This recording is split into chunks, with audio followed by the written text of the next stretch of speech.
football lovers. Welcome to another episode of Ball Chat Podcast, where we review the week's major news in the world of football, aka soccer. I am one of your hosts, part of the Ball Chat family. My name is Benton, along with the rest of the family. Come on, Junior, Wagwan family. How are you guys doing? How was the week?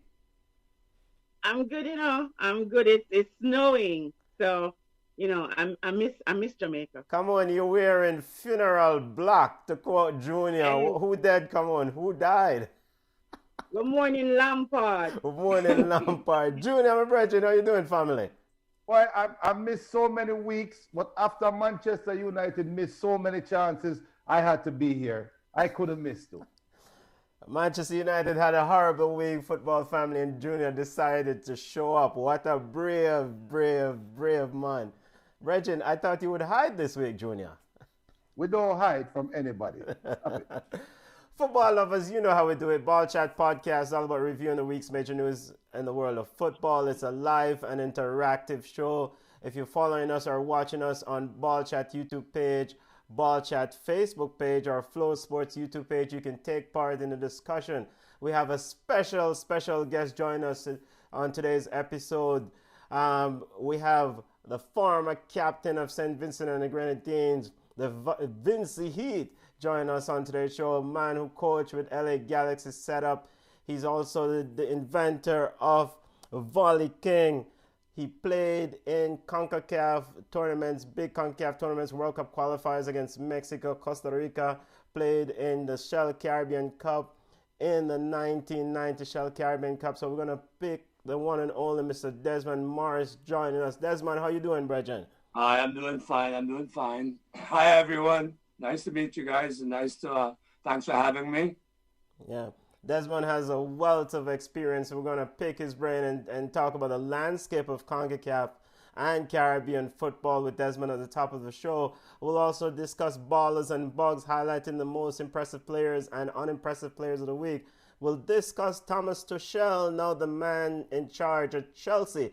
And we'll wrap up our show with Yard Ballers, aka highlighting Jamaican footballers applying their trade overseas. So let's get to it, football family. Let's talk with Desmond for the first part of the show. Desmond, quickly, you played in the 90s and you're heavily involved in coaching in today's setup. How has the game changed? What have we done right in the Caribbean, and what have we gotten horribly wrong and since you last played? All right, I just want to digress a little bit to say that I was not the captain of the Vinci national team. Maybe you might want to interview him next. That guy is Ezra. My apologies. Ezra Hendrickson. Yeah, Ezra Hendrickson. Yeah. But I want to start off first with a little prayer. Can we do that? Yeah, sure. Go ahead. This prayer is called the Football Player's Prayer. It goes like this, and it's written by yours truly. Dear Lord, today I pray my best game I'll play. The ball will move my way. My passing will be on today. Defenders and midfielders in disarray. This I pray, Lord, bless me this day. Help me beat defenders left and right, volleying the ball with all my might. My lobs and chips to be precise. The ball at my feet, goalkeepers think twice. My moves and feints look at my touch master. Inspire my teammates. They help me so much. Lord, today I pray this nervous feeling will go away. The ref mediates the right way. To skip out of tackles, no injury today. Help us to win today. Keep the fans at bay. This I pray. Lord, dear Lord, help us in each and every way. So you're a footballer and a poet at the same time, Desmond. You don't know, a poet, coach, everything. Yes. So your question was, what are we doing right and what are we doing wrong? Yes. Well, let's talk about the landscape, right? Yeah. My view on the landscape of football right now is that it's about pathways. And if we look at the pathways of a youth player and a senior player in the Caribbean, we need clear defined pathways so that we can compete at the next level. The senior player, he goes senior player, he goes club, he tries to go amateur, and he tries to go professional. The junior player in the Caribbean, The pathway is maybe club, and the multiplicity of youth programs that we have for kids in the Caribbean is not enough because it's singular in nature. It's more like club. In the States, in retrospect, you have rec, you have travel, you have premier, you have academy, you have state, and you have national. So it's difficult for a player from the Caribbean, so to speak, to make it to all those pathways because, first of all, we need investment, we need better structure, we need youth programs, we need youth programs, we need also coaching education. I think coaching education is important because the Caribbean player is a unique player in that our coaching module has to match the DNA or the characteristics of the Caribbean. For instance, if you look at the U.S. system, it's a mixture of German and Dutch. And plus you have that American nationality that's aggressive, physically strong, lifting weights, scientifically. So I think that because it's so hard, we don't have a professional system in the Caribbean, our own little system, which would help our kids navigate these pathways a little bit more. I think that's one thing that's hurting the Caribbean players, just navigating that pathway. Because right now they have to go into environments, foreign environments, and sometimes our kids are not mentored, they're not disciplined enough, and they fall down. But so we have to figure out who is the Caribbean player. Who is he? Identify who's the Caribbean player. What is his weakness? What is his strengths? And how can we help them get there? And one of the things I think is mentoring is a big part of the whole deal also, because we don't have ex-footballers reaching back and mentoring some of these young players. That's basically it. And the last thing I would like to say is soccer is a very modern game right now. Right now, you need at least 131 skills. Yeah, I checked it. To be a totally functional player who can be coached to the next level.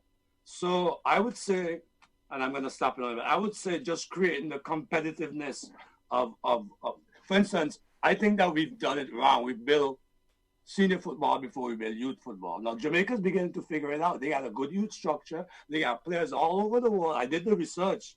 Yeah. I did the research. There are players all over the world. Yeah. So we talk about closing the gap with the international guys. Let's close the gap with the three leaders in the CONCACAF, which is Mexico, or US, Costa Rica.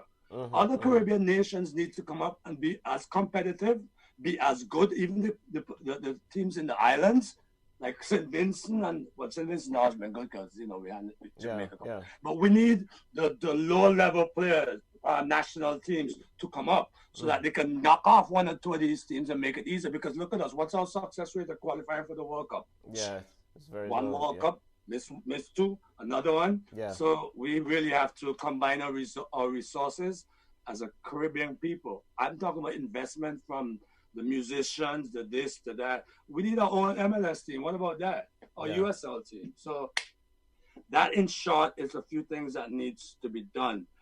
How do we compare with the African player? Are we technical? We're fast. What is the African player transferring into his game to make them more marketable? Yeah. Right? Yeah. In the initial stages, in the NASL, Steve, David, all these guys used to be the crux of the foundation of the NASL. And I think that there's three national teams that are really doing good with the youth programs. I would say Jamaica, Grenada, St. Kitts. Who else? Trinidad is a little bit up and down, but they have the potential. Yeah. But the last thing I'm going to say is, how are we measuring up to the USA in youth development? Guatemala lost 6, Vinci lost 6, Jamaica lost 6 recently. And I know they've turned the curve. We love everything American. So let's find out what's the model in America. Let's pick a good model for our countries, a good youth model, and not what CONCACAF is putting out. That those coaching documentation is I don't think it fits the Caribbean format. I don't think it's intense enough. I don't think it's meaty enough. If you look at the U.S. coaching system and their model, and their thing is coaching education. They've done a lot with coaching education. So that's in short. So we need to develop something, tailor something more for our players' strong skill set. I will let Junior and Kamon chime in here in this discussion, because I know they also have great thoughts and great questions relating to Caribbean football and great opinions relating to Caribbean football and CONCACAF in general. I shout out to everybody watching right now on Flow Sports. You know, we're talking to Desmond Morris, former St. Vincent and Grenadines player. So show everybody from Flow Sports, big up if you have any questions. Now, Desmond, you spoke about the youth setup. Now, I am no big baller. Newsflash, I think I'm a general, but only in my own house. Everybody laugh at me, right? But when I migrated to the United States, I played 1 year. I came to the 12th grade, and I played 1 year of high school football in Florida, right? And the 7th grade, the Pepsi teams in Jamaica, that you have Pepsi, Colts, and Manning Cup. The Pepsi team, the under 13 teams in Jamaica were more skillful than what the 12th grade team would be in Florida, right? But for me, I sat down and when I analyzed the situation, even at that stage, I never had to be fit to make the side. I was comparable. I was very good compared to the other players.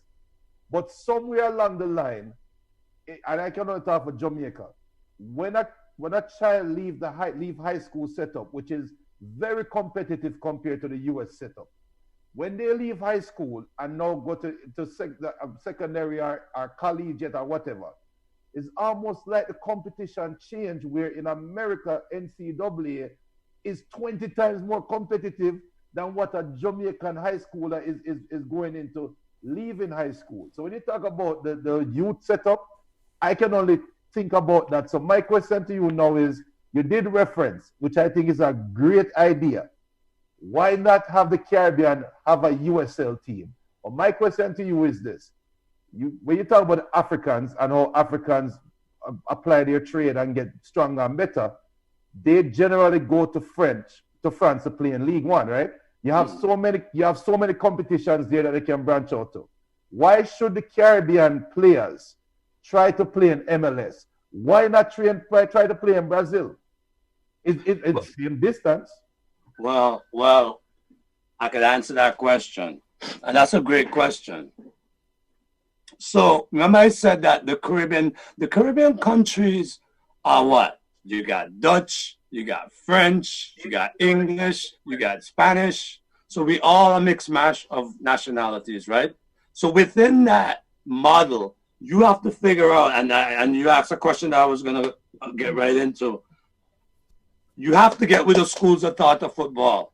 So the schools of thought is the system. You got the Barcelona system, which is created by Johan Cruyff, which was the Brazilian system in a little bit, and you have the German, you have the Dutch. Now, all Caribbean people, we need to figure out which style are we. What style do we want to play? What style is going to bring out the best in us? Is the Brazilian style going to fit us? Some of us are English. We have English in a way, so we're a little bit more, I would say, athletic and running. We have everything that we need, but we have to figure out what style of play, what's the philosophy, what's the coaching, who we going to go under. Are we just going to just go by fly by night? So we need, because Jamaica did well when they did some sort of the Brazil system with René Simões. That worked for some time, and that was the foundation. So I'm saying, yes, you have to assimilate based on your culture, your temperament, your mentality, your psychology, your athleticism.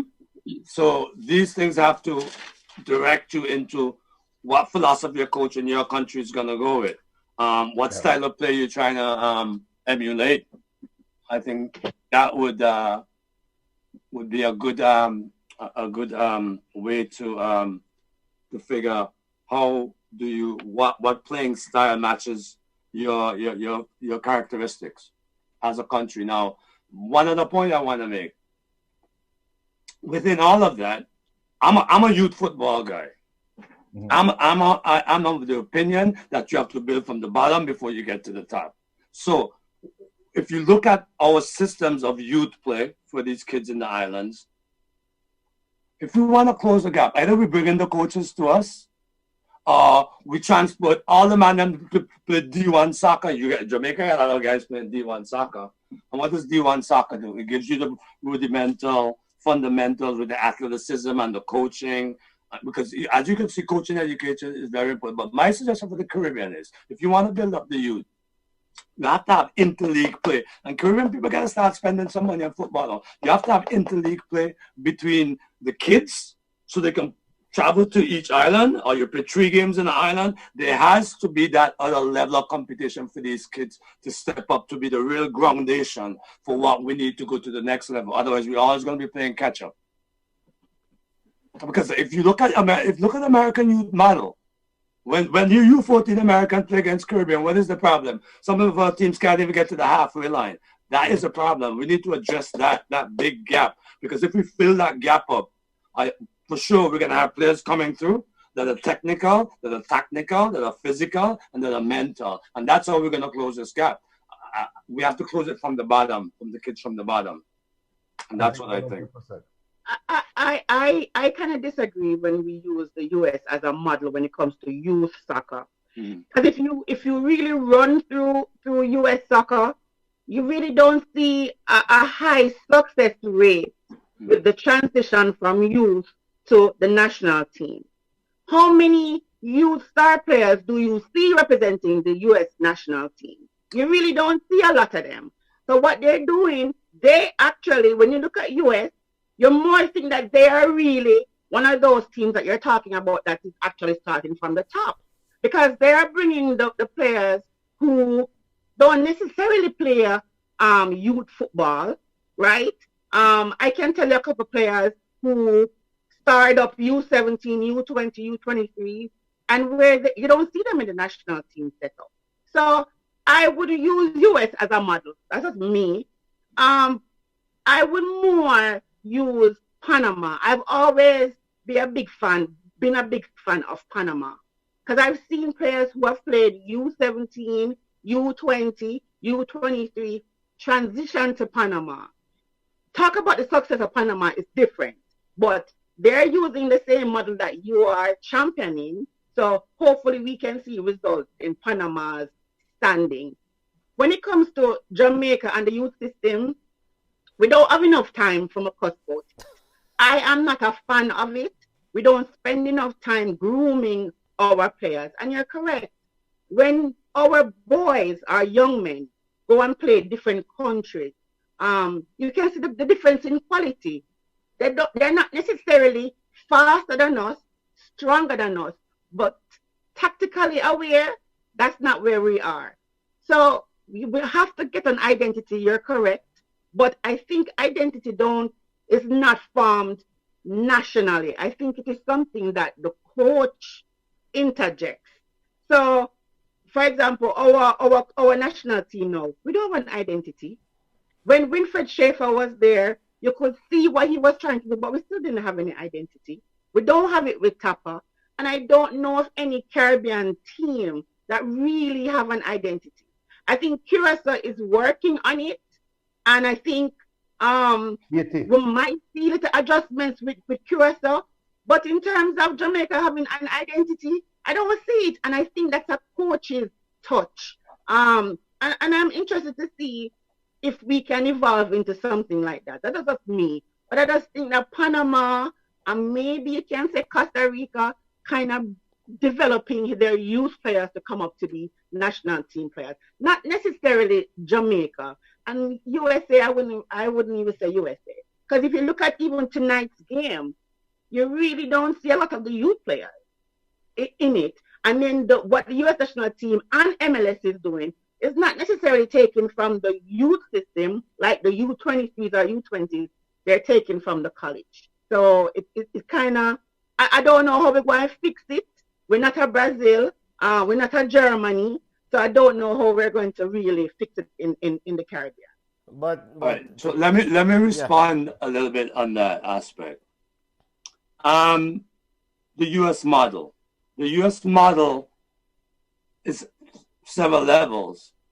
There's the national level, right? There's regional, there's state, there's national. The U.S. has such a massive population of soccer players.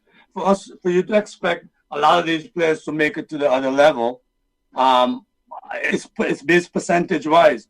The system with the national players, right? Because you have regional, you have state, regional, national. These are all the divisions. So a lot of these players that play in the because that's how they split up the national program. National program is split up between state, regional, and national. So a lot of these players do fall out of the cracks normally, but I'll tell you one thing: the players that are playing regional and national, under 14, under 16, they get in college scholarships. Okay. So the system still graduates kids. There's a pathway. I'm saying we don't have a pathway. Okay. The Americans have a pathway. And if you don't want to follow the model, you don't have to follow the model. But they're successful, and we're playing catch up on them for a long time now. And when we think we catch up, because they have so many players, they can churn out so many different players on their national teams that can play. Let me ask you one question. How many national teams in the Caribbean can beat the top 10 college teams? Not a lot. And then we'll talk about that too, but also talk about the financial aspect. We don't have the financial. But I'm saying there's different systems that we can take. There's recreation, that's a system. There's travel, where the kids play against against each town, right? There's club. There's Premier Club, which is all these other clubs and all the best kids playing on a Premier team, right? You understand? And then they go from Premier to state. Mm-hmm. Then they go from state to regional to national. And on top of all of that, you have college. Yeah. But the reason I'm saying this because I have a lot of experience in the system. I have won basically 4 State Cup championships, 2001, 2002, 2000 for U14 boys. Of that group, there's about 14 of them that got college scholarships. So if you can't play pro, go get a scholarship for education. Yeah. And it really contributes. Yes, but that's the thing too. That is the setback for the Caribbean. We don't have it. And listen, I know it now because my son played from high school and he did ODP. We don't have those things in Jamaica. We don't have those things to see the players. If you don't play high school football, then you're not seen. And usually, even the best players that you have out there who don't play for one of these big top schools in Jamaica just don't make it. Jamaica is not ready for the Messi kind of player. They're not ready for the skillful midfielder, the nice tiki-taki winger. Jamaica don't want that. We want fast, strong, blocky boots. And until the system change, with some financial backing, we're going to play catch-up for a very, very long time. So I see what you're saying. But there's so many different layers. Mm-hmm. And as I said, I am really watching Curacao because they're putting the things in place. They're getting the big coach. They're bringing in the big players. They're investing money in their system, something that Jamaica is not doing. So we might just fall right behind Curacao and stay behind them for a very long time. So that's Dutch. But one of the main thing, and we're speaking with Desmond Morris on today's episode, former national player for the St. Vincent and Grenadines national team and coach with the LA Galaxy setup.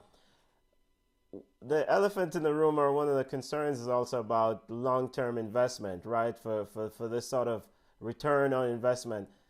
A lot of these nations in the Caribbean and in Central America doesn't have the long-term commitment to these programs. I mean, Curacao is trying it out now, but how long are Curacao investors committed to this project at hand? We saw the same thing in Jamaica.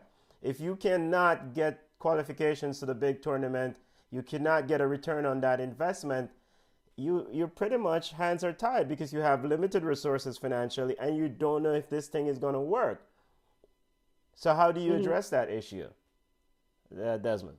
From Financing? The financial concern, because you don't have a lot of money and you have a limited time for this return on this investment. And who's to say that this investment will bear fruits in a few years? I mean, i.e., so this is why a place like Jamaica or Trinidad, etc., they keep hiring a new coach every 4 years for this coaching cycle. Well, I think it is a problem as far as financing programs, because soccer is a financial commitment and it's an investment in players. I think what we have to get going is, I think we have to really, the private sector and the public sector, we really have to get to a point where we can help to finance some of these things. I know on my end, I do a lot of collecting stuff and sending it home for kids, but it goes to more than that. It has to be some sort of investment. I think we don't have a lot of natural resources, but we have people resources.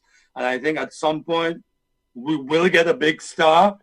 But for right now, we just have to dig deep. I think, well, let's talk about, 401ks, financing through sponsorship from businesses, if we can get that. But I also think that it's about bringing the coaches and looking at the coaching programs that work, that you can implement without spending a lot of money, and helping these kids, because I think the foundation has to be set. And unless we get to this point where we understand that soccer is big business, look at how much money Messi's going to get, probably 575 million, and if he comes to the US, another 500. So why have the Caribbean people not? I mean, we're all guilty of not investing in a lot in our youth, and I think we have to change that mentality, and hopefully that's going to change. And that's what we have to pray for. But for now, the good coaches that are mentors and want to give something back got to go back in the community and do some work. Well, there's one. You see, on this show, we have a term we call patty shop, right? And we realize, we see patty shop. We call the JFF, the Jamaica Football Federation, patty shop, and that term seems to just gravitate around. So I'm going to put a disclaimer out there right now. This comment I'm about to make is coming straight from Junior and the Ball Chat family. We have a model that works. We saw in cricket, where cricket is a dying sport in the Caribbean, right? And then all of a sudden, somebody get up and say, yo, T20 can really bring a hype, right? We see India, IPL, everybody coming up with this. I even hear T10s coming out now, right? What did the Caribbean do? Yo, let's start a T20 competition. Forget about the one day, forget about the test match, bring in T20, right? Football is a sport that everybody in the Caribbean, football is a sport that everybody in this region loves. Central America, South America, forget about North America, forget about US, forget about Canada. CARICOM is sitting there. Anybody that's listening in CARICOM, you guys stole my patty shop idea. Don't thief this idea without giving me my credit. Start a stupid league. Fund it. You don't have to fund it.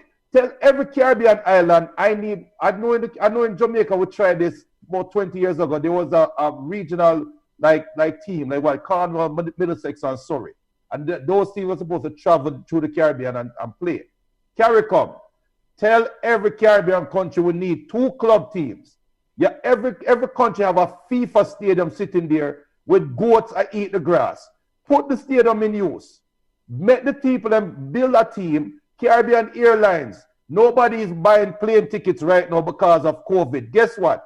You can be transporting these players back and forth for free, and you are going to get tourists to come to your island where you have a beautiful beach.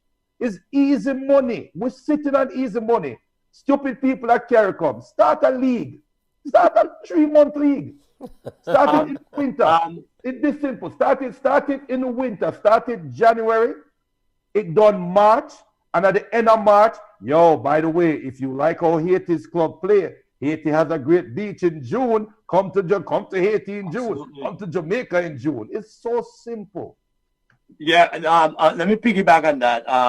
You asked a good question. How can we get financing? Well, all the reggae artists, all the soca artists, they love football. Yep. Some of our more wealthy people have to start putting money in football. Dexter Dobbs, I used to coach Dexter Dobbs. I'll say it right now.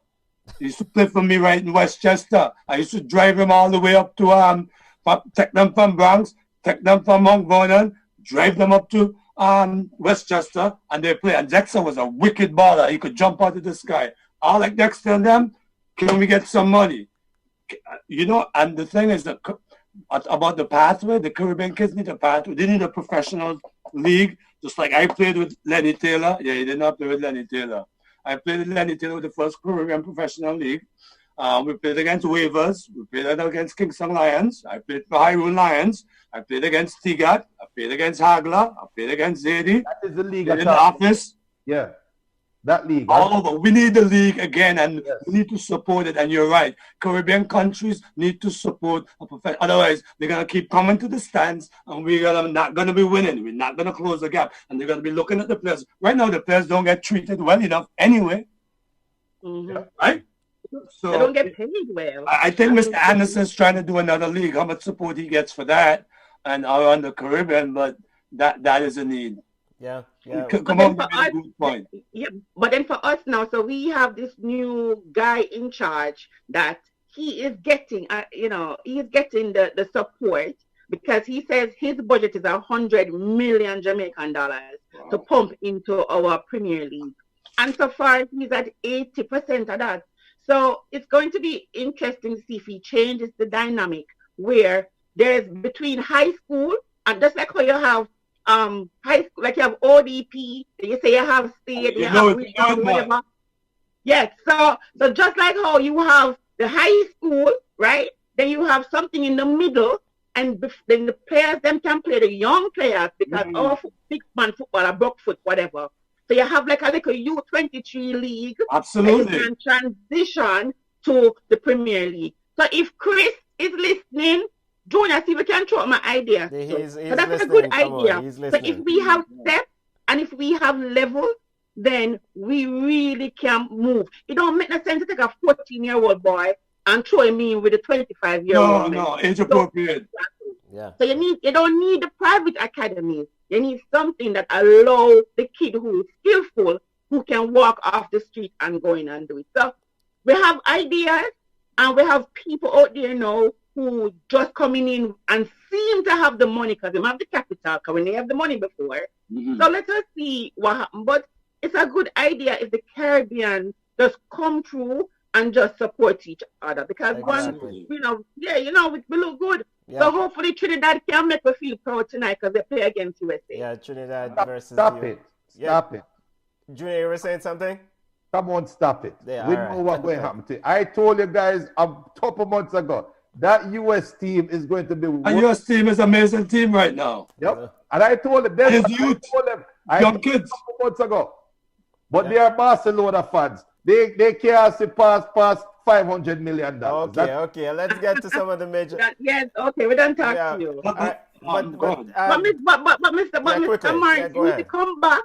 You need to come back like later down in the year after we watch a couple of games and a couple of things go on in the world, and then we can talk again to see how far we move. Absolutely. Yeah, I mean, we want to pick your brain again, definitely, Desmond, because like you have a wealth of experience in the space and played at all these respective levels. Now let's try to hit some of the major news in the world of football. We're pushing up against the clock. We have 23 or 25 minutes or so left. Let's highlight the most impressive players of the week. Desmond, I know you're a Manchester United fan. Watching football this week, who was your most impressive player and why? I.e. the ball of the week. Well, the thing is that I wasn't impressed with the way Man U plays, and I'm not saying I'm a one-shot pony. I only look at one team. But I would have to, and maybe I'm remiss in this, and just because I'm a Man U fan, I think I'd have to go for me, because he's playing really well and he's helping Man U's Bruno Fernandes. Bruno Fernandes been excellent. the man who is triggering Manchester United. Junior and Cameron, who do you guys have as a ball of the week watching football? Junior. Come on. Oh, Junior, go Junior. Oh, come on, go on. I have to give it to Salah. So Salah scored a very good goal against the runner played today. It was very, very, very, very good. So I'm going to give it to him. He has brace. And I think he's on what? 16 goals? What's Salah Depan? Him a lead, whatever. I'm about 15 or 16. One of them. I don't really know. Come on.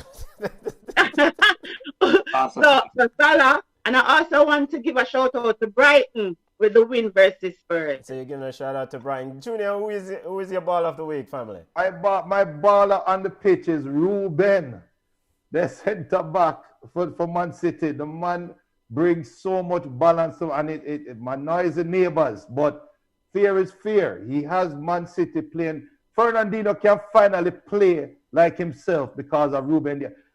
Laporte looks like a sensible defender because of Mr. Ruben himself. So I got to give it to Ruben Diaz. And also, I don't know if I have to give it to NBC. I don't know. But they made history this weekend. The first female commentator on NBC Sports, Karen Carney. Yes. And she commentated an exciting game. And we need more of this. It's been long enough, especially for an American station. It should not have been this long for a female commentator to be commentating a professional football game. Because the U.S. women's soccer team 20 times better than the men's team. So I don't care about the men's team. But those are my ballers. So I don't know, NBC, because I'm taking NBC Sports, I kind of vex a little bit, but them eased it a little bit by bringing in Miss Karen, which I really enjoyed. So. Really enjoy. And Desmond, who do you have as your bug of the week watching football? Who is your bug of the week? My ball of the week is Palmeiras for winning the Copa Libertadores final champions of South America. And I also want to give a ball of the week to Chaperones, our Chape, for winning the Brasileira B. And if you remember the 2016 plane crash, the Chape team lost a few players to the fact that they have been able to rise from the ashes, so to speak, after that tragic accident and to win the Brasileira B to actually move up to the next level in Brazilian football. So ball of the week to them. Now, Desmond, let's get to the bug of the week, the unimpressive players of the week. Desmond, who do you have as your bug of the week? Unimpressive player of the week? Unimpressive. I would say... Manchester United. Yeah, I would say my friend Mr. Rashford. I'll explain why. Yeah, okay. Because he's clogging up the lines on the right wing. And when Bissaka's overlapping, he's hesitated. He's learning. I mean, he's doing well. But I think he hesitated a little bit too long with that goal and flim-flam a little bit and flick the foot. So I know he's taking a little bit of heat, but I know he's going to bounce back. My team's going to bounce back. So I would say Mr. Marcus Rashford. Marcus Rashford Jr. Is Marcus Rashford also your bug of the week, Junior? Come on, your time. I want to give it to Spurs and Gareth Bale. Gareth Bale, for a big money baller, he looked so off the pace today. He looked out of sorts. He looked like he has not been training like he has been playing golf. So he did not look like the Gareth Bale that we know he could be. And so Spurs get it, the overall team, because they handed Liverpool their first win of 2021 on Thursday. Come back now on Sunday. Come give Brighton their first home win of the season. So Spurs, Josie, everybody get my bug of the week. Spurs is a gift that keeps on giving. Junior, as Cameron's bug of the week, Junior, and who is your bug of the week, Junior? Let me tell you something. The Marseille fans that set fire to the training facility. What the heck? Why? So them get my bugs. There's one bag of idiot just going there throwing flares all over the place and say, just come on, guys. I know I might get some heat for this, but I don't care. The people who are not crying. The people who are making the racial abuse that players are getting. And hear me out. The people who are making this as big of a story as it is, stop treating racial abuse to the players like it is something new. This is something that's been happening a long time. Social media has given these idiots a bullhorn to racially abuse and profile players, and they will continue to do it. In my opinion, the way we're going to stamp out racism is just like putting out a big fire. Remove the oxygen from the room. Trolls are trolls for a reason. They need that attention. You are giving some idiot the reason now to say, hey, you see people talking about my tweet on CNN. I racially profiled this guy, Marcus Rashford, and just take the fire or take oxygen out of it. And those idiots, those trolls that are racially profiling these players, just because they don't score a goal, just because they give up an own goal, be a human, be somebody with confidence, and go to somebody and racially just say to somebody's face, you are going to come out feeling a lot better afterwards. I promise. Look at me. Come to me and call me the N-word in front of my face. You are going to feel a lot better. All right, so the one of them are my books. Junior, let's get you some of the quick comments on Flow Sports and on Ball Chat page. What are the family saying on the chat, Junior? Michael Starboy saying, Junior, calm down. I owned you back in the days. I don't recall that. Michael Starboy saying, Salah is his baller. Jason Frame is saying, baller of the week is Leno, big keeper. Arsenal fan. And Jason Frame also saying, the bugs of the week is the whole Spurs team. Arsenal fan hating against Jose, as expected. And Starboy Michael saying, his bug of the week is Real Madrid. Yeah, we'll get to that in a second. What about on Flow Sports? On Flow Sports, big up to Alternato. I hope I pronounced the name properly. Because CR7 and Messi make mistakes too. Oh, I guess they're having a fight with on Flow Sports. So come on, stop kicking the people and face spirit, man. And people, if you want to get back at Come On, she is a Barcelona fan. Messi get $500 million in 5 years. I'm just giving you ammunition. Let's get to the major news in the world of football. Thomas Tuchel, it's a whirlwind week. Thomas Tuchel is now the man in charge. Frank Lampard sacked at Chelsea. Good move. He got an 18-month contract. He says he's not worried about this. What do you expect from this Thomas Tuchel hire? Desmond, you're the guest of the family. Like I said, there's a lot of turnover with Mr. Ibrahimovic's team. He's not doing well.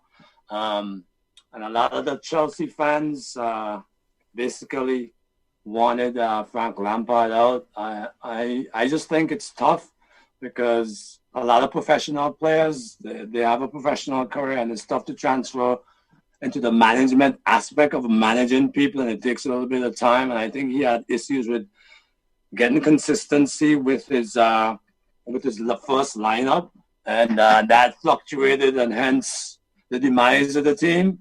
Tuchel's, I think he brings a lot of experience from PSG, and he has a system that he's going to try to use. They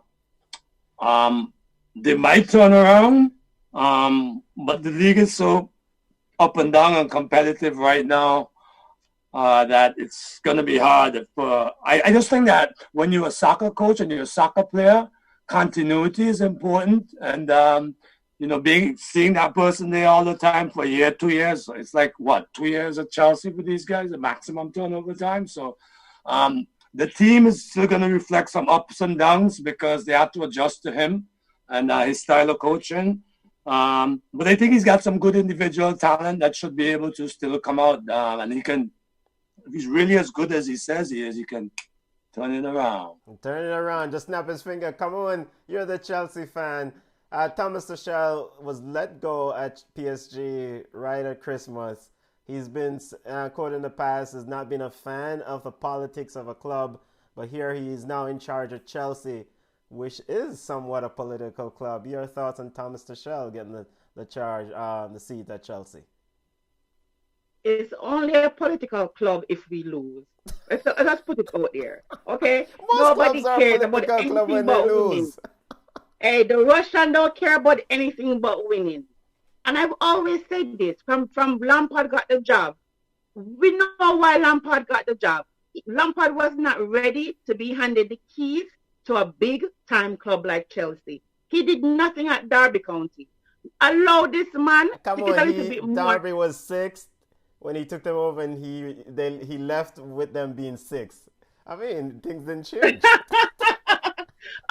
My point exactly. Bring Derby up, make them lose on them in them promotion race, something.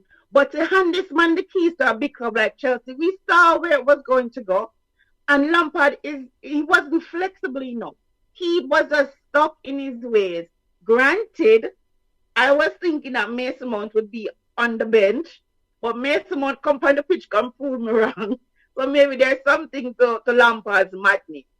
But I just thought that after a while, he didn't have any more ideas, and he wasn't the man for the job. For our coach now, Big TT, the first game was kind of lackluster, and you have to give him a little bit of time to wet his. This game, listen, it's only Burnley. Burnley had their first shot on goal in the 84th minute. So I'm like, it was only Burnley. Calm down. Okay. But I'll give him some time. He's a big enough coach, even though he's coming from the Farmers League. But he's a big enough coach for us to get. Yeah, it's big enough for us to get some results. Is he the German whisperer? Is he the one who's going to turn around the Kai and the team of Werner? It's still yet to be seen. But just like how we were willing to give Lampard some time, let us give TT some time to kind of adjust.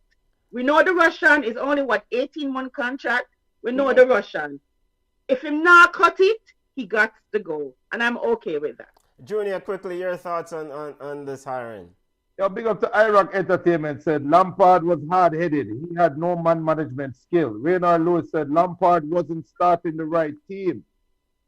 And Alternato said that he made some good transfers. Havertz, Werner, Chilwell, etc.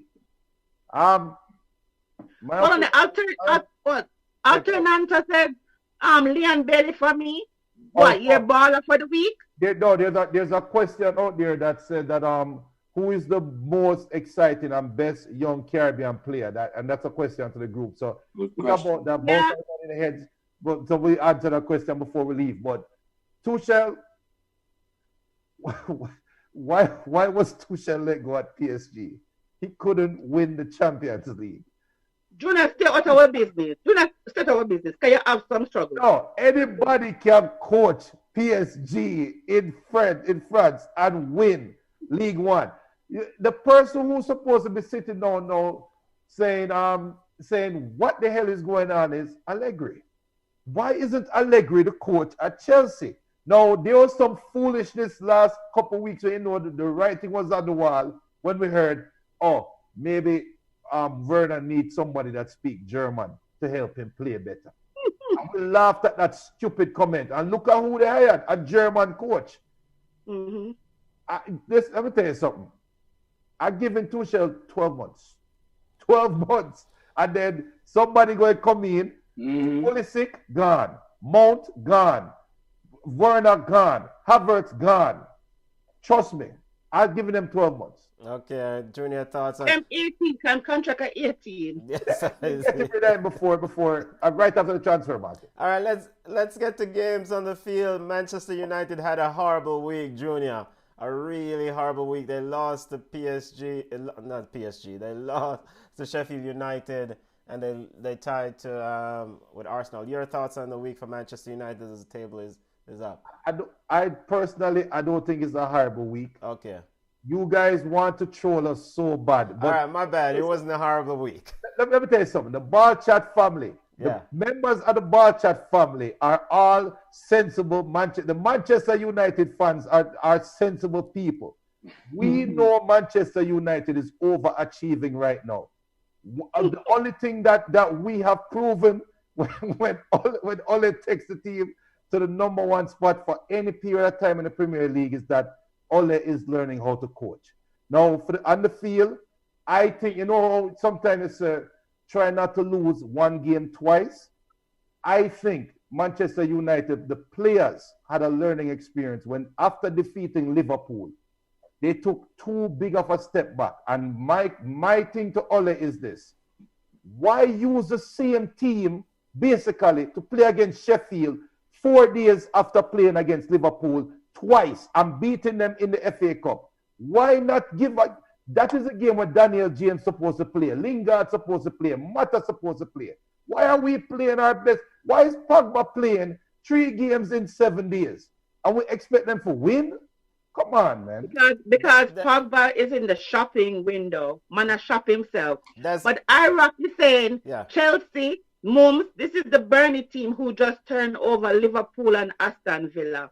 So he's correcting me when I said, it's only Burnley. Okay. But then again, Burnley only had 1 shot on goal in the 84th minute. So that shows how great Thiago and company is. Desmond, your thoughts on Manchester United? You're a Manchester United fan. Your thoughts on the week that you guys have? You're sitting second in the table. Are you guys overachieving? I think right where the league is precarious right now because everything is so interrelated with the competitiveness, and the league can go left, it can go right, but we've struggled back and we've came back and we're in a good position right now. I just think our inconsistency in playing and putting balls in the back of the net can really hurt us. I think Ollie needs to get strategic with his starting lineup and how he's going to rotate it and how he's going to bring fresh blood in and keep it still competitive. I think we have a problem building out of the back. It's very predictable, and they take too slow to build up. You can see them taking a year and a mile to get out. Well, I don't want to talk about Spurs. Spurs and them have their defenders are just 6'6" and too tall. They're not flexible. But Manu with Ollie, he's figured something out. He's got some great playmakers. I think he needs to start Cavani and give some Cavani more playing time. We need an out-and-out winger. I don't know where that's going to put Rashford, but we're in a good place, and I think we would keep our momentum. You know who the typical top 4 is going to be. It's always the same tradition. Yeah. The same top 4 teams. Yeah. I don't know about Chelsea this year.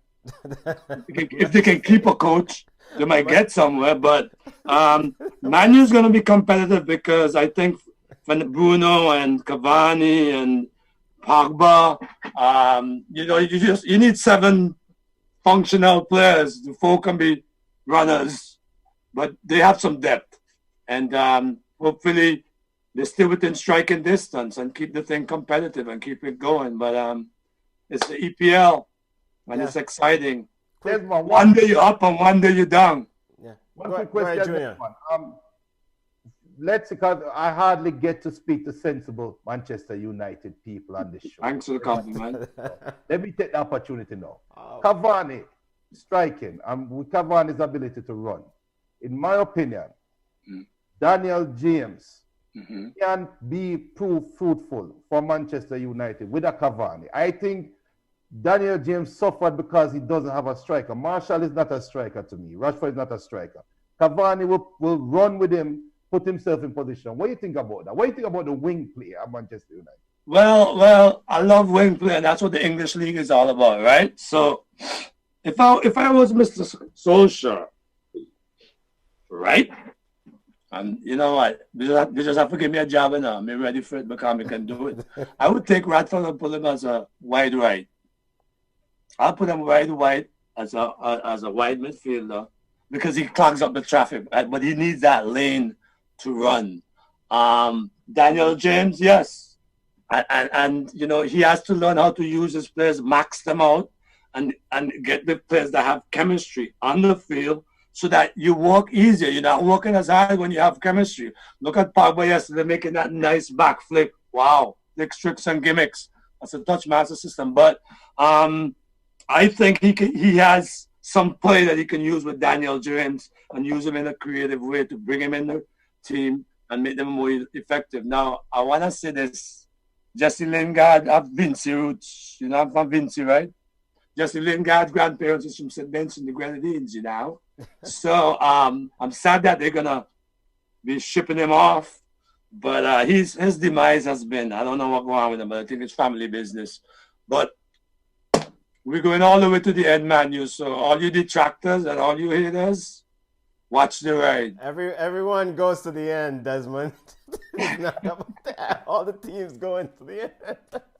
All right. Quick hits as we review the week's major news. Liverpool defeated Spurs and West Ham. Has Liverpool right the ship? Desmond, do you think that Liverpool is right the ship? Right, Liverpool right the ship. Yeah, they're the other red team. I'm not a typical English fan, but we don't really like the Scousers. Yeah. However, we do admit that they are veritable pain in the neck. Yeah. So they're gonna be right to the last. I think they turned it around. I think the three forwards needed to get a breath of fresh air. But Famani is more contributive than anyone thinks, and they're right back in the mix. I think they're ready. Yeah. And come on, and Junior, your thoughts on Liverpool's week, and Leicester City seems to really run into a juggernaut today with Leeds. Did you just say come on? Did he just say a juggernaut in I Leeds? just said a juggernaut because Leeds ran through Leicester City today. That's because we enjoyed the game today. Don't get carried away. Leeds I don't know what's wrong with you. Leicester City. I said it before. I said it before that everybody panicking about Liverpool just need to take a step back. They right the ship, and they showed us today. You know that we talk about heavy metal football. The attacking was on point today. I think Klopp was complaining because he has 4 strikers that are out there injured, and they just signed. Who did they sign? Them sign. Did they sign a defender? No, they signed Ben Davis from Preston for 2 million. Okay. For £2 million. So that shows you how desperate they are to kind of shore up the back line, and they don't want to spend a lot of money because they already have quality. So I'm not concerned about Liverpool. I think it's going to be a fight between Liverpool and Man City for the title this year, which is good for me. Bonamanu. And then with Leicester, I don't know. You know, Brendan needs to figure out something. Something's not working. They can't just rely on my guy, Vardy, to do all the work. It's not going to be a party all the time with Vardy. So, I'm not worried about Liverpool. Big up Prime Minister. Prime Minister said Benton is drinking the Leeds Kool-Aid. Prime Minister, is that only Benton drinking? It seems like Common might be drinking Kool-Aid too. That's not it. Hey, that's not even true. Stop it. Just stop it. Oh. We like good football. This morning, they hear me complain, Chelsea game is boring. Remember? And then I said to you that Leeds playing good football. I am not a fan of Leeds. I wouldn't go out there and buy a Leeds jersey. I would not spend my $90 to buy a Leeds jersey. But I enjoy good football, and it was good football. Junior, stop it. All right. So he's a cult. He's a manual cult. She's not drinking the Kool-Aid. She's drinking the sweet tea, and it's a little bit soft. What is that, right? Now, is the Shackleberry Fin me a drink? See that? Big up to Tiger right now, watching right now. I know Tiger is a Liverpool fan, true and true. But Tiger is an English Premier League fan.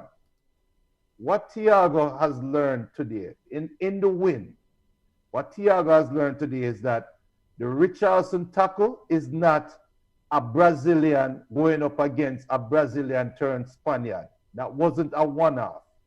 Thiago is learning right now what it takes to play in the English Premier League, and teams are not going to respect you because you have a pretty touch. Liverpool. A pretty touch. That's all he has, a pretty touch. And I say that because Thiago is the engine that is going to steer Liverpool towards challenging for the title. And that tackle him get to there, and the way him roll, and the way him get up, I'm telling all you Liverpool fans right now, enjoy it. You guys not smelling second. At least the man adjusting. Iraq said Manu cannot win the league We know this. Only Junior alone think it. We know this. And he's saying that Tottenham is on their way down. Okay, slow your roll. Tottenham is not going to be relegated. So just slow your roll right there. So that's extreme. As it pertains to Man City, they play Liverpool next Sunday. Your prediction of that game, your thoughts? Liverpool being 4 points behind Man City. Man City, of course, have a game in hand on the rest of the top 5. Does Liverpool need to win this game at Anfield next Sunday? Liverpool winning. I just gotta win. It's gonna be a tie 2-1. They're gonna rub out Raheem Sterling. I mean, like rub him out. Surely he can't start Raheem Sterling at Anfield. He struggles there. Okay, so I'm gonna rub him out. So Man City gonna win 2-1. Sorry to my husband. You're right. So Desmond, what do you think? My prediction is I just want to mention something. When I grew up in the islands at 5 years old, 7 years old, I didn't know the difference between backing Manchester United and Manchester City. So for the next 4 or 5 years, I was backing the two teams. I finally get to find out. I'm going to say that because the two teams play a similar style of an open game, counter-attacking, attacking, possession. I think they play 3 forwards each. Me not go for no Scouser. Me have to go, but even though them are me backyard neighbor, I'm going to Manchester City. You know Manchester City. Yeah, because you know why? Because I think the last game they really got a shellacking. Liverpool did, and there's no big home team advantage now. Everybody just have to play. See, now it's separate the men from the boys in soccer. If you need fans to play, hello, intrinsic or extrinsic motivation, I'm going with Man City because I'm a... Yeah, Junior, your quick prediction on that game. Real quick, I'm going Man City comfortably. I'm going to tell you why. Yeah. Not because of the man you love. Against Sheffield, Pep tipped his hand on how he's going to play against Liverpool. Kyle Walker did not overlap one time against Sheffield. Okay. He sat at home. That is Mane's left wing. Fernandinho, I am going to introduce you to Mr. Thiago. You go and just be in his back pocket, and anywhere if he come off the field to drink water, you're going to see Fernandinho. Ruben Diaz, don't worry about something there. Don't worry about Bobby Firmino. Just clean up Salah, because I see Ruben run down my boy from I can't remember his name right now, from Sheffield. McGoldrick. Yeah. Step for step. Yeah. So go and introduce yourself to Salah. And I don't know who on Liverpool going to stop Foden, who on Liverpool going to stop Neves, who on Liverpool going to stop Gundogan. Who? You give me one person on Liverpool that can stop them right now. Henderson?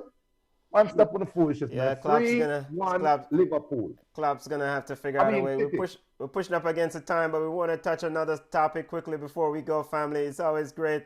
Lionel Messi's salary. It's something that Junior definitely want to talk about. It's been reported that his contract was leaked. Barcelona is in debt, in almost crippling debt. Messi's earning about $500 million over 4 years. I mean, where does this end? Every week it seems like there's something with Barcelona and Messi's controversy. First, me? Okay. So who we going to blame? I see everybody outraged at Messi. You go on job, you get the job, them offer you 10 million. What are you going to say? Oh no. I don't want I'm going to say, million. Oh no. I don't want to take 10 million. Give me 5 and keep 5 million for yourself. Where's the outrage? But come on, this is the same player. Listen, this is the same player. They make 70 million euro every year off Messi's jersey alone. The man bringing revenue. He's the face of Barcelona. Enough, apparently. Yes. We can talk about the money. It is ridiculous, but we can't blame Messi. We have to blame the people with the ridiculous figure. That is true. I say, yes, we blame the people. But at the same time, this is the same Messi who wants to win Champions League. He wants to win everything. You cannot give one player so much money. What are you going to invest in the team? Barcelona cannot even sign Eric Garcia right now. Eric Garcia costs a bag juice. That's how much Manchester City is at, and Barcelona cannot afford this. But that's not his concern. And we're going to talk about Barcelona wanting to win. Really? They got rid of Luis Suarez, who is the leading goal scorer now in La Liga, and give the number 9 to Braithwaite. But that's a Braithwaite they can't afford.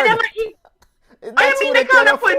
Listen, Messi and Suarez are best friends. You are going to tell me if Barcelona say, Messi, we want to retain Suarez, but we need 10% of your salary. You think Messi not going to do for next Suarez stay? Well, listen. Listen. As a young lady, you get a fool, you take a fool money. So we see. All right, Desmond and Junior, your thoughts on this salary? And if Lionel Messi is going to stay at Barcelona, he has to take a drastic pay cut. I think it's an astronomical amount of money.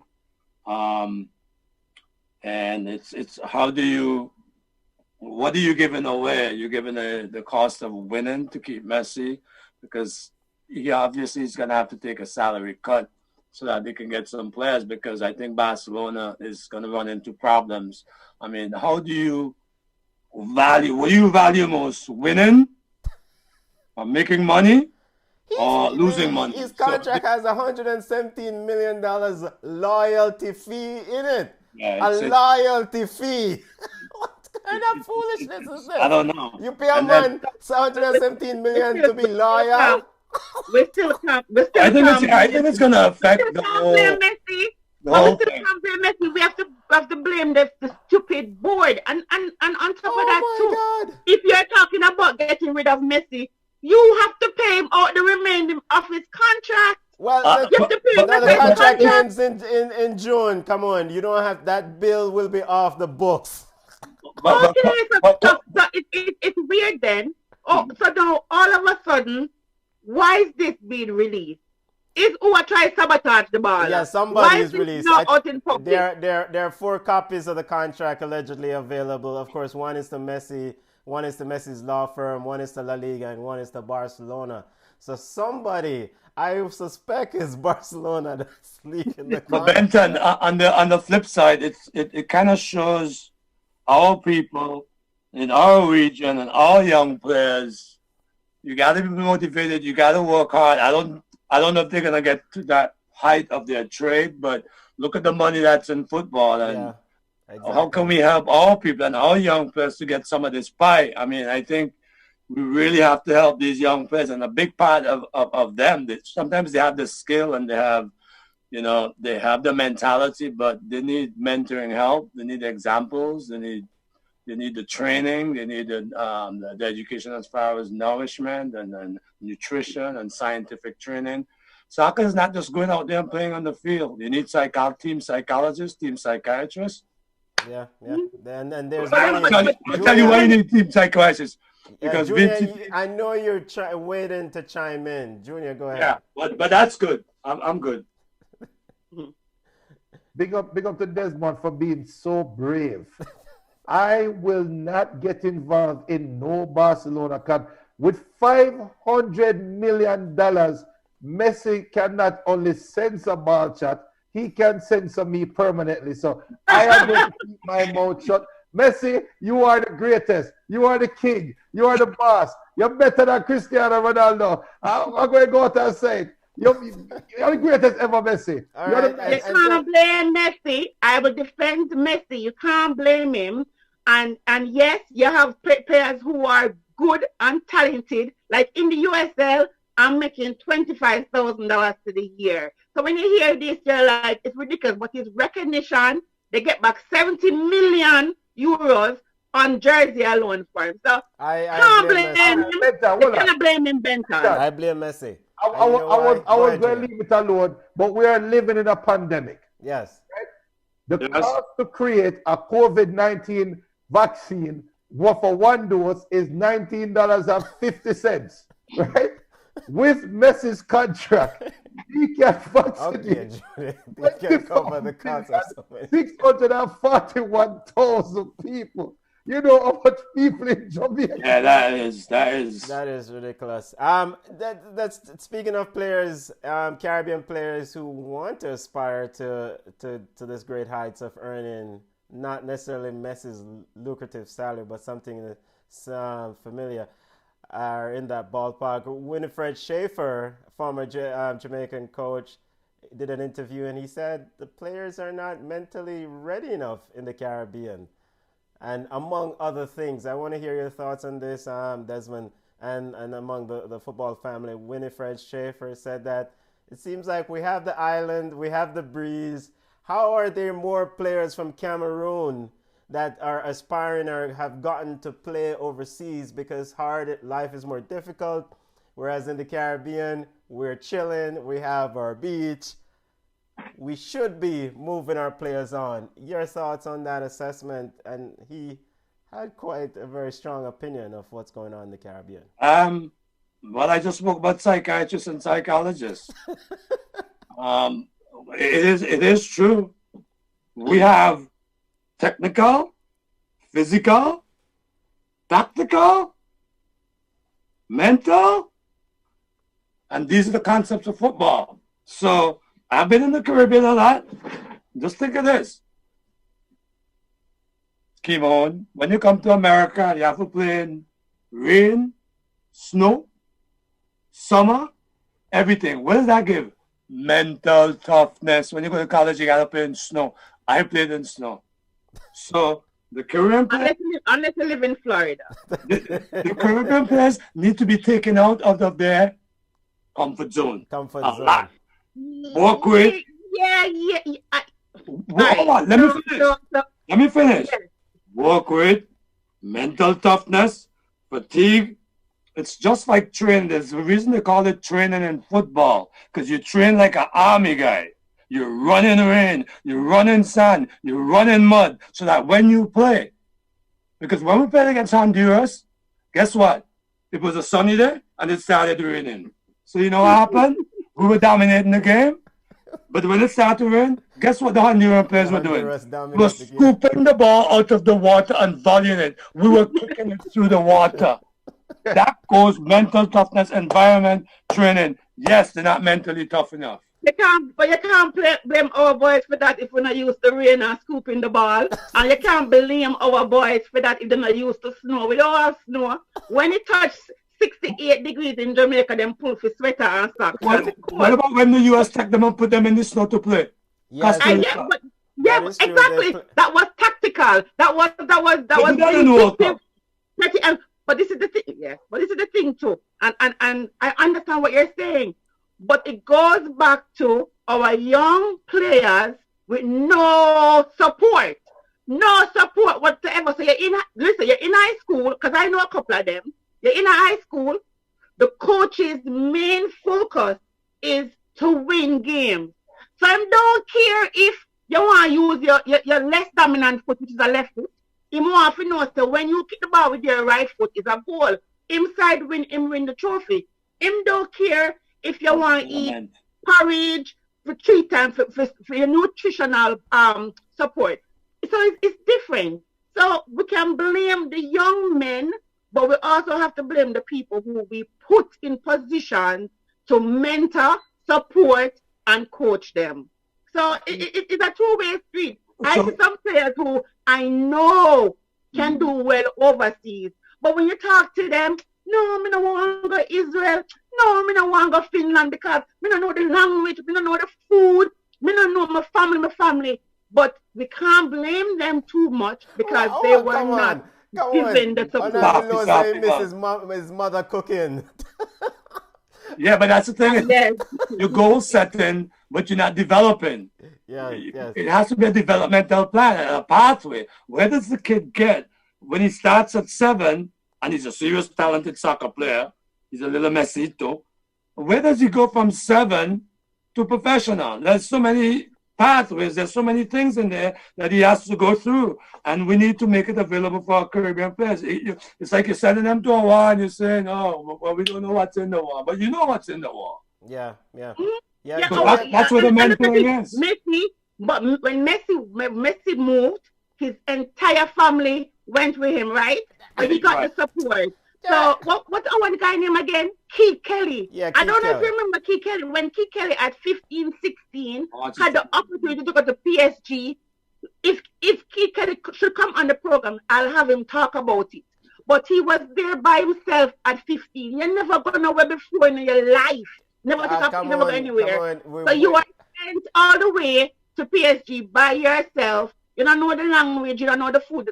So we need a balance where our boys and girls are supported. You understand what I'm saying? And then talk about that when you do an interview, mercy. We need a balance, and this is why Caribbean football is very emotional. We're way over time.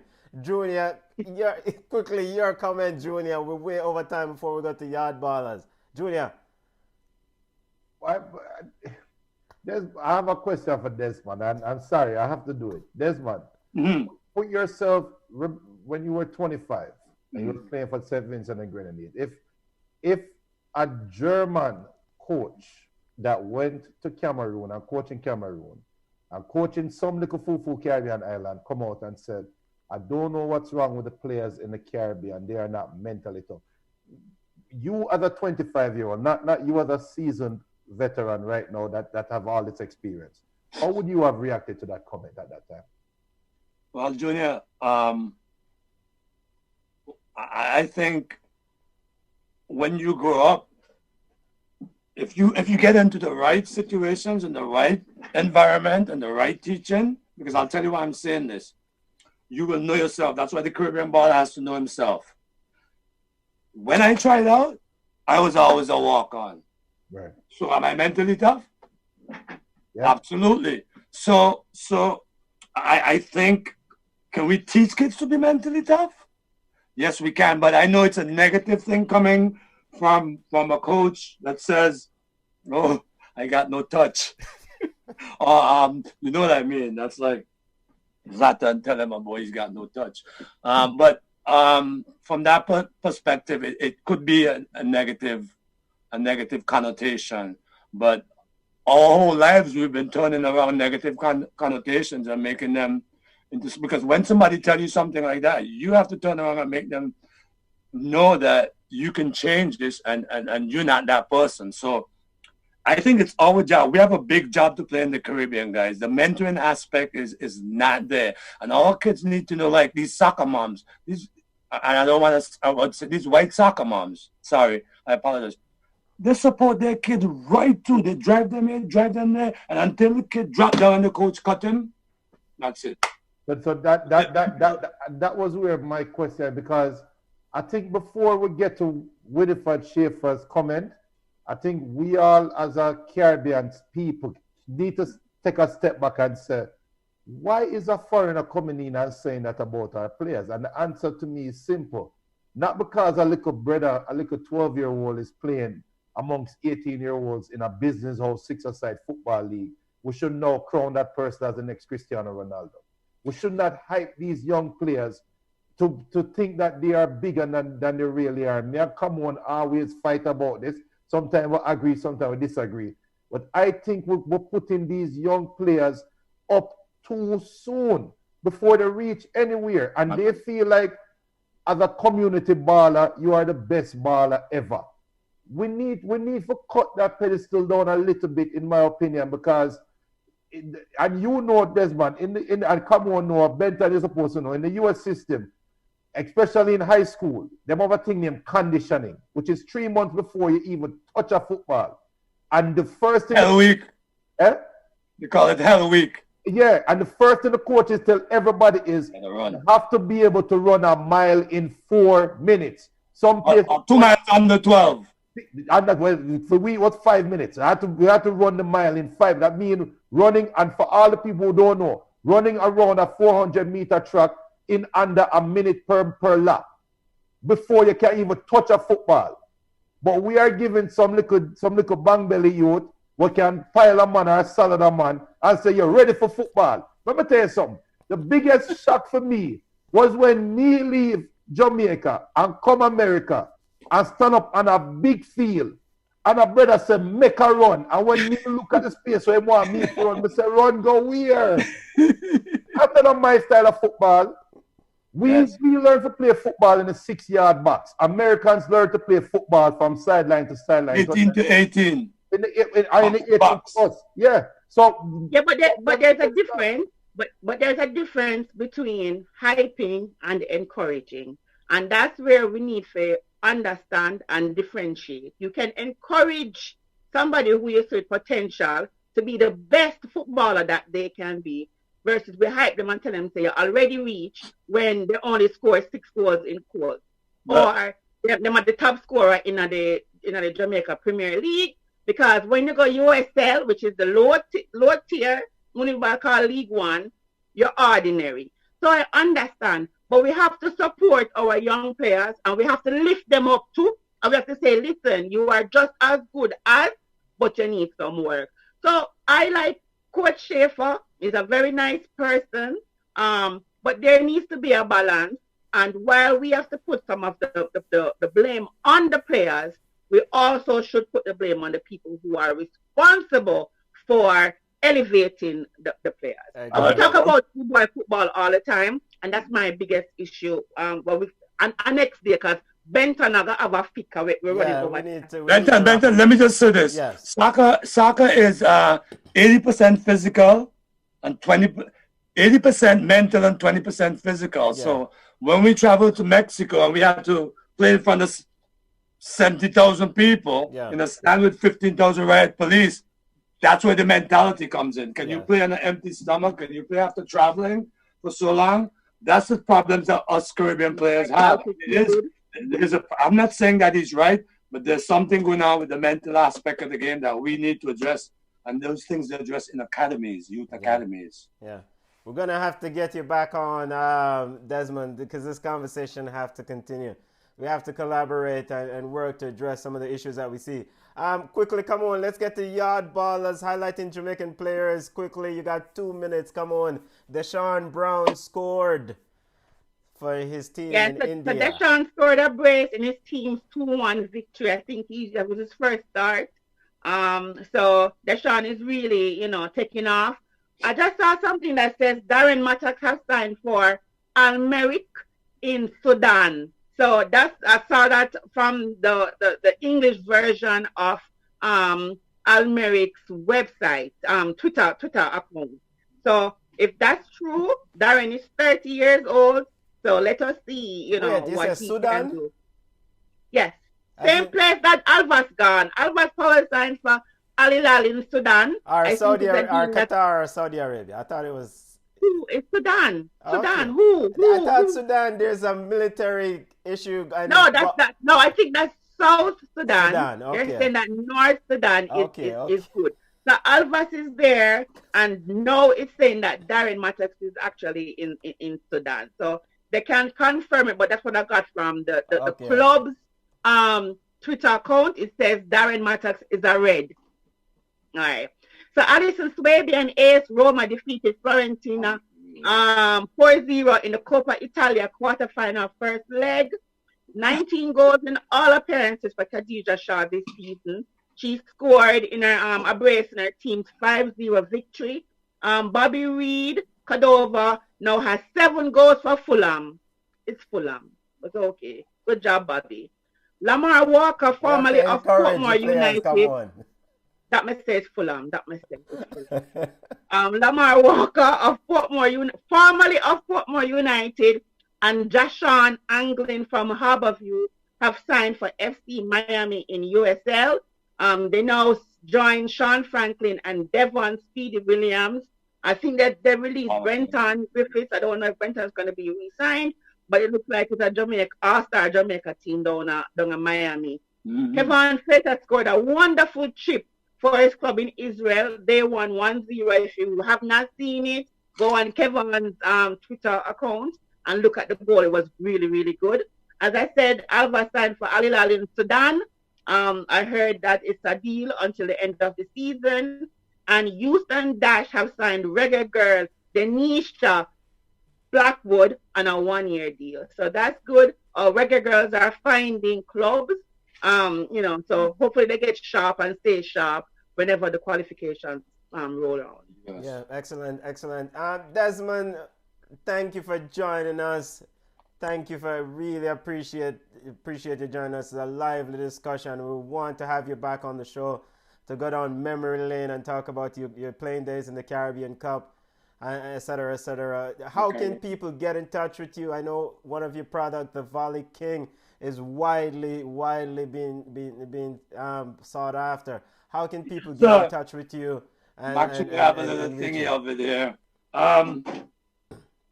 They can reach me at by email, and I'll share my email. It's thetouchmasters@gmail.com, and they can reach me on that. My Facebook is Des Morris, and I'm on LinkedIn and all that good stuff. The Volley King is going to be coming out the end of March, and it's about just a little bit about the Volley King. It's based on all the karate kicks that we see in karate movies in the islands growing up. And the King of Volleys, I think, is Etsnarantes do Nascimento Pelé. There's 10 types of volley kicks, and this covers it. And heading is a volley.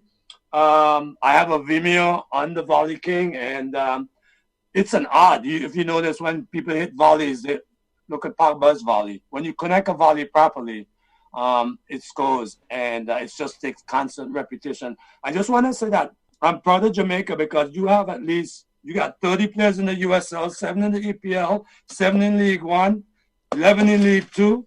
You got 3 in Germany, 1 in Australia, 2 in Belgium, 1 in Belize, 1 in Canada. So Jamaica is going to close the gap. You got 1 in Costa Rica, 1 in Curacao, 1 in Denmark, 2 in Egypt, 1 in Finland, 1 in India, 3 in Israel, 8 in Malta, Jamaica. I mean, I'm proud of what you guys are doing. Did you call Sudan a while ago? Yeah, I didn't call. Vietnam 5, USA 33, 4 in the MLS, 33 in the USL. No, wow. Ireland 1. None in St. Vincent Pro League. Yeah. You know what, though, there's one. I must say this. I'm gonna put it out there from now. So come on, and Benton, please remind me. In March, we're going to make sure we have the Volley King. We're probably 3, 4, 5, depending on when we talk to Desmond. We'll put it on the spot, Mr. Myers. But we're going to open just to help with the Caribbean football development. Any team that is listening right now, or if you know anybody that's an owner of a team or a manager of a team, we're going to have a competition. Not a competition, just something out there where we're going to offer 1 Volley King to a team in the Caribbean. We don't care where you are. We at March are going to make sure we can get that product to you. It will help with the development of the youth, because that's what everybody on the show is about, helping to grow the product, to close the gap like Desmond says. So I'm going to put it out there. I'm going to speak it into existence. There's going to be at least 3 teams in the Caribbean that's going to have the Volley King in training. And you guys get it, know where it's coming from. Big up to Desmond. We're going to support our own. We're going to build our own people. So Desmond, we're going to get that out there, right? I just want to thank you guys for having me on the show. You 3 guys are awesome. Like I told Benton, blogs and all this infomercial, all this information that we can get. The game is now on the internet. It's a virtual training and all that kind of stuff. But we bleed football, and we need the Caribbean kids to close this gap. We need to close this gap. We need to get to the World Cup more consistently. And I think if we join as a community and realizing that we are strong with each other, because we have to help each other. All the islands have to help each other close the gap and get close, because that's when we're going to kick off the normal. And it's all right to dream that you can beat the Mexico. It's all right to dream that you can beat the USA. You just have to dream, and you're going to make it happen. And it's going to happen. I don't know if Trini going to do it tonight, but we'll see. All right, we're Again. supporting Trini tonight then. Again. Supporting Trini. Yeah, man, we have to. Yes. Because we are the #1 soccer podcast in Trinidad. But Trinidad people are loving it. But they're not beating America Supporting today. Trinidad No, tonight. I'm gonna try and get Noah. He's getting his first call up for the national team, for Trinidad national team today. I'm gonna try to get him on to talk to him. He's a very nice young man. Big up to Noah. Benton, if you need some other people that just as energetic and visionary and wise, I got some friends that We're going to talk. We're going to talk. Yeah, man. Talk off here, trust me. And Desmond, once again, once the Volley King comes available, we're gonna get it out to teams, as Junior said. You know, just let us know. Football family, thank you for joining us. Sorry we ran over a bit, but if you want to connect with us on social media at Instagram at Ball Chat Podcast. We're on Twitter at Ball Chat 1. We're on Facebook at Ball Chat. You can email us at ballchatpodcast@gmail.com. We want to thank the wonderful Desmond Morris for joining us today. Big up to the St. Vincent and Grenadines family, the Vincy Heat. Come on, Junior. We're going on the road now, family. Yes, sir. Thank you, Harry Boss.